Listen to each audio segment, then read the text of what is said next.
All right, so let's go ahead to our baseball summer series.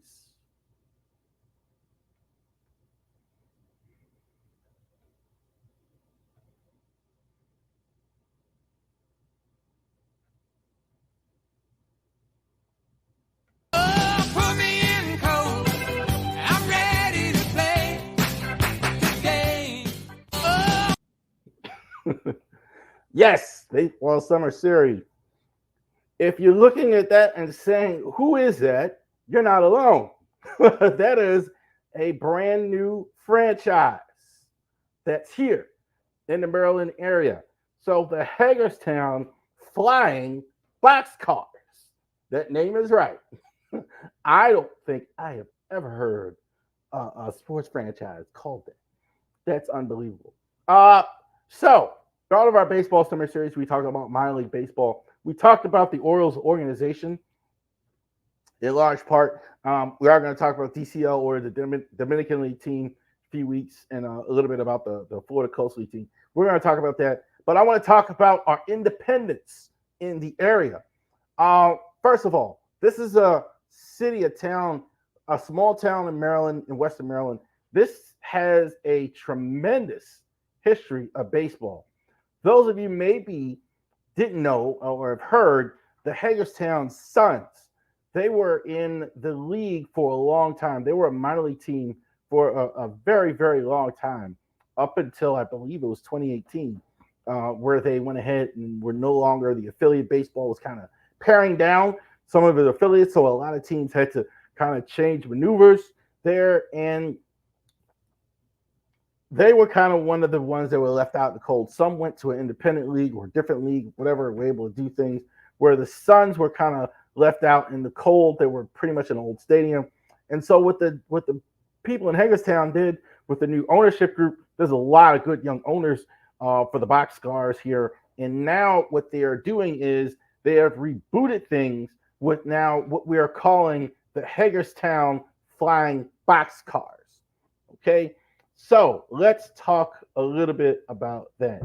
Now, I do want to talk, I would be remiss if I didn't talk a little bit about the league first, because this is a little different than minor league teams for the league.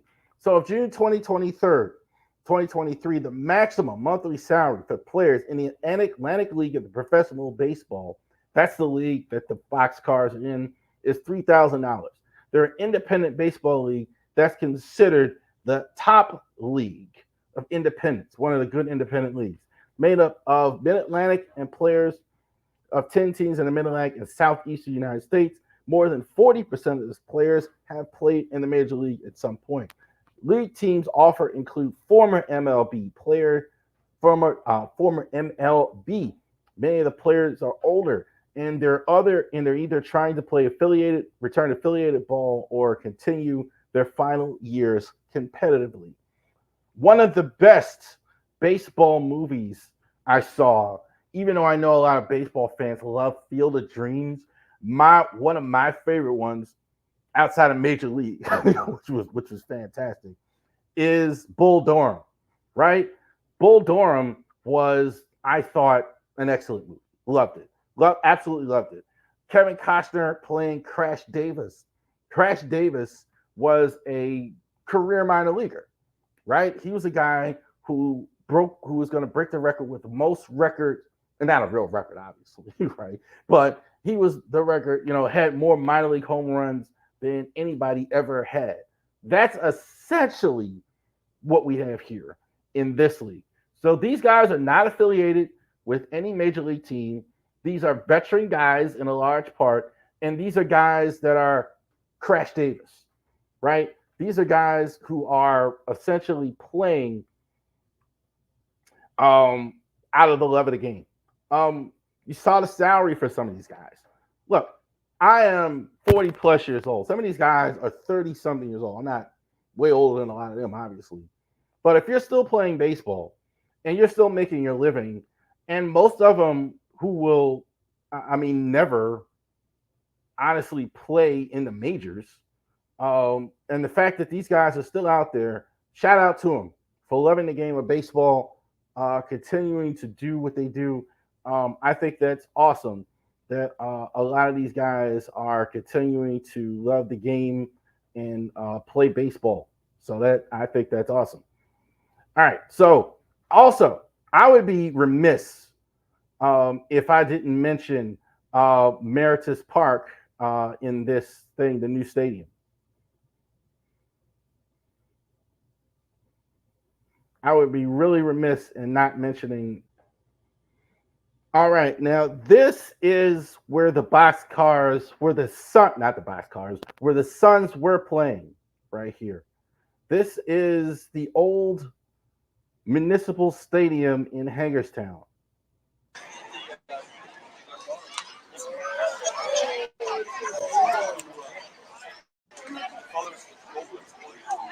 Yeah, this is how they used to look like. Yeah, I mentioned the movie Bull Durham. This is kind of what it was. You see the tall wall out there, all the advertisements, etc. So this is what it was. This was the oldest at the time, even going back to the early 1933, one of the oldest stadiums the, in minor league baseball. So the history of those guys, of the Suns, was very interesting there because they are had.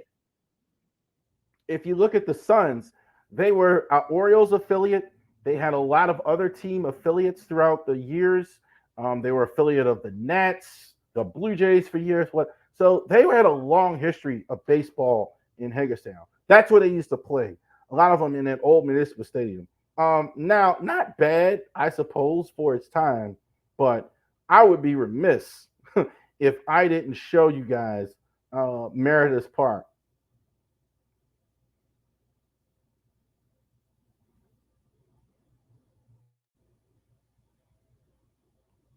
Because this is what it looks like now. This is just a rendering.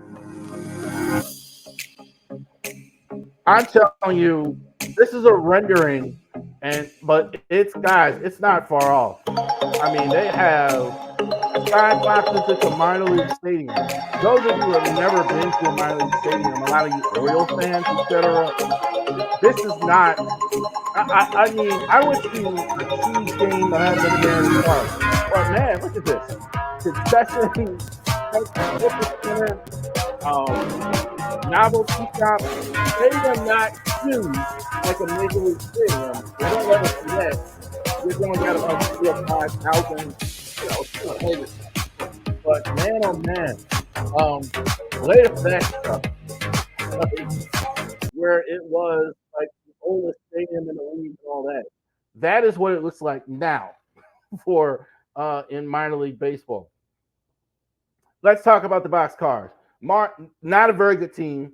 Not too surprising considering it's a brand new team, right? Not too surprising. Mark Mason is the manager. David Blackstone is the GM. Record again, not very good. 23-55. Now, no real pitches to note. Yuri Perez participated again, guys, long time. 2010 Futures game. He's one of their starting outfielders. Demetrius Moore, 9 years in the minors. So definitely keep that in mind. This guy's won the most games. He won 4 games by kick him. ERA is about 5, but I think that's worth noting. A guy that's his hero would be a Rich Hill. Guy who was out of baseball for years, went to like a league like this, got himself back on track, got a guy, got to the majors, back to the majors, became one of the better players. Here, Boxcars. These are some of the better performers. Um, Cito Clever, 31 years old, 9 home runs, 36 RBIs, 266 average. He's their most productive home run hitter for their year. Wellington Dotel is 38 years old. God bless you, brother. Like 38 years old, 3 home runs, 20 RBIs. 3 home runs, 20 RBIs, hitting 320. Definitely a guy that's the love of the game right there, man. To be out there still playing. Alvarez Acevedo, Abreu, excuse me if I messed the name up there. 30 years old, 7 home runs, 29 RBIs, hitting 235. Daniel Gomez at first. Uh, I think these are the two best guys here. Daniel Gomez, 6 home runs, 14 RBIs, 304 average.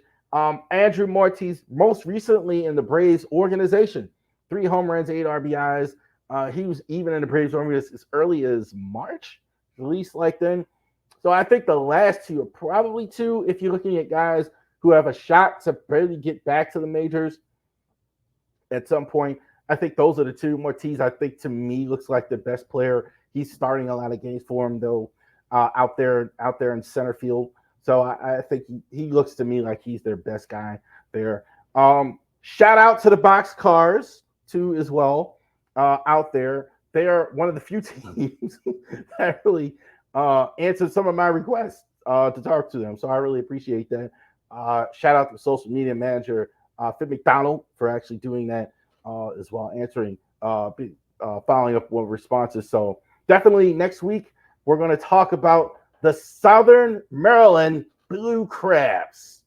Man, you haven't had a real blue crab until you've been to Maryland and had crab. I mean, at Baltimoreans though, crabs all the time, all summer. Crab feast. One thing I miss about living in Baltimore is having the crab feast all the time. My uncle used to always have crabs all the time. All right. Orioles report. Get that graphic up there. All right, one more segment here. So Orioles report coming to you right after the game here. Orioles lose tonight. So they've lost their first two. They did win 2 out of 3 with the Rangers. They were on a 3-game winning streak. I think, look, when you have Burns on the mound, when you have Grayson on the mound, that's you got a shot. There's no question about it. So definitely, if you got those guys there, you definitely absolutely have a shot at it. You definitely have a shot at becoming a good team. It's like Earl Weaver. You're going to get a good pitch game every night, and you get the 3-run home run. You know you're going to get a good pitch game. Those guys were fantastic. Looking a little shaky behind it more and more. Again, Kramer, not great again. Last game, they brought up Chance McDermott, only 4 innings. Suarez, let's see at the deadline. Talk a little bit about that as well. Who's hot? A little tough to tell because it's still broken up. More next week, a full week completely. But Kowser started out with the home run. Westy definitely starting back. O'Hearn starting back. This is why the runs came back. This is the meat and potatoes.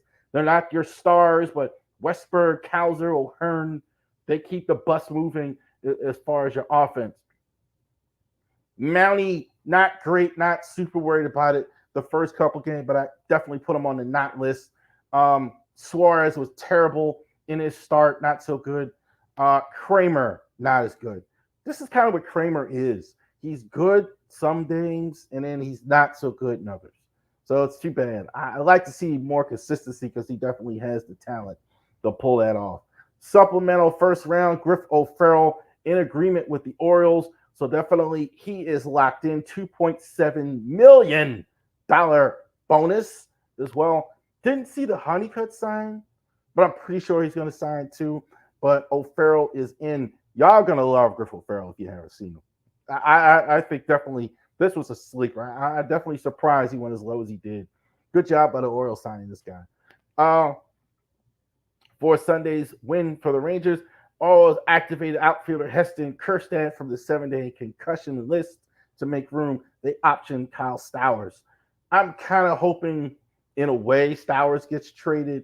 Not because I wouldn't mind Stowers, but he's got no future here in Baltimore.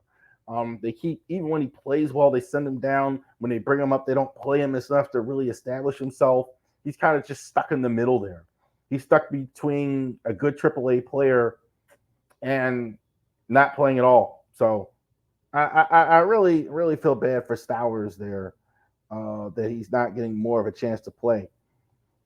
Today, selected by the contract of Chance McDermott from Norfolk, option Brian Baker to Norfolk, designated Jonathan Hensley for assignment.